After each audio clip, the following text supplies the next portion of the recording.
Jim Press. I'm the President and Vice Chairman, along with Tom Lasorda, for Chrysler LLC. Jim, today Bloomberg came out, Alan Ownsman, and it says that you are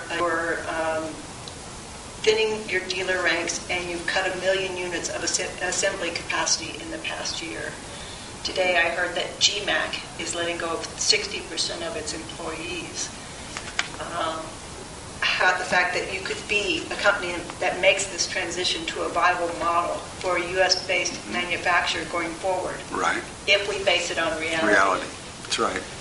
Well, the first thing you have to do is you've got to get in a position with your owners or stockholders or the constituents that exist to be sure that you can predicate a business model based on reality of what you are or where you're going, as opposed to what you wish you'd be someday or your dream.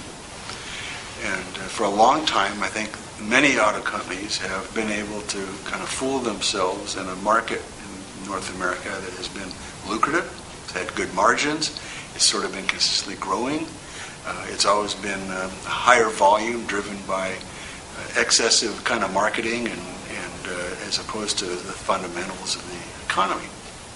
But now we're entering into a period of reality in terms of the market.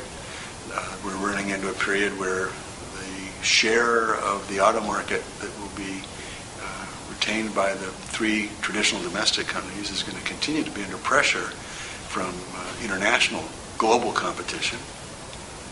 And so instead of pretending like all that global competition is going to get fought back and eliminated and it's going to go away, why don't we just admit that it's reality and say, okay, going forward, we're not going to be a 4 million a year company, we're going to be a 2.5 million a year company.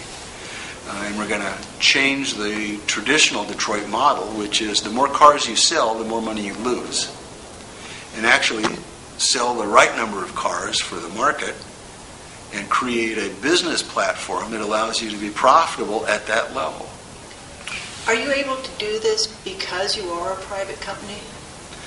I think we're able to do it for a number of reasons. First of all, being a private company, the direction we have from our owner, from Cerberus, is to bring this company back to the icon it was and to achieve the financial metrics that were established by the investors who have made this ownership possible, and to think in a way that traditional auto companies haven't been thinking in the past. We can wave that I rode along with Toyota and other international companies was based on a set of circumstances of small companies, not very bureaucratic, focused on the customer, and they were able to take advantage of certain economic benefits in terms of not having union representation, a favorable currency, a much lower cost of labor or supplier componentry from their home markets.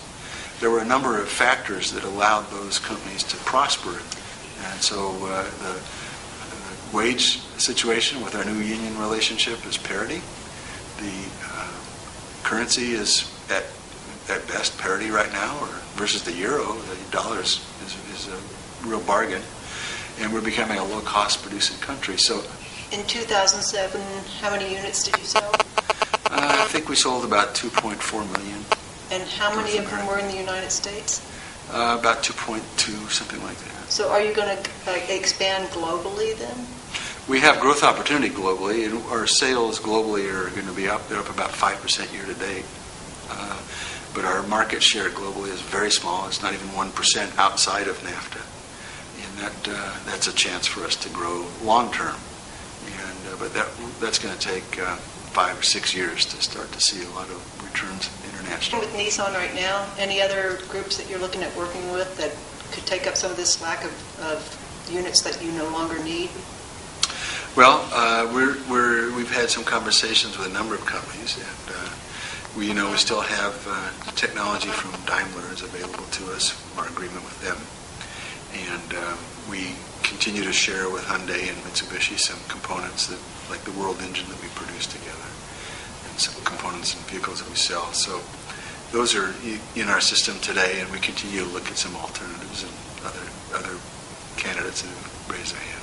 Cerberus isn't saying anything about selling or parsing out any parts of... Cerberus is in this for the long term. They see it as an investment. And they also, I think, are gaining an understanding that it's a long-term investment strategy. This isn't a short-term return kind of business that we're in. Jim Press, thank you very much. Sure. It's my pleasure. Thank you for your interest.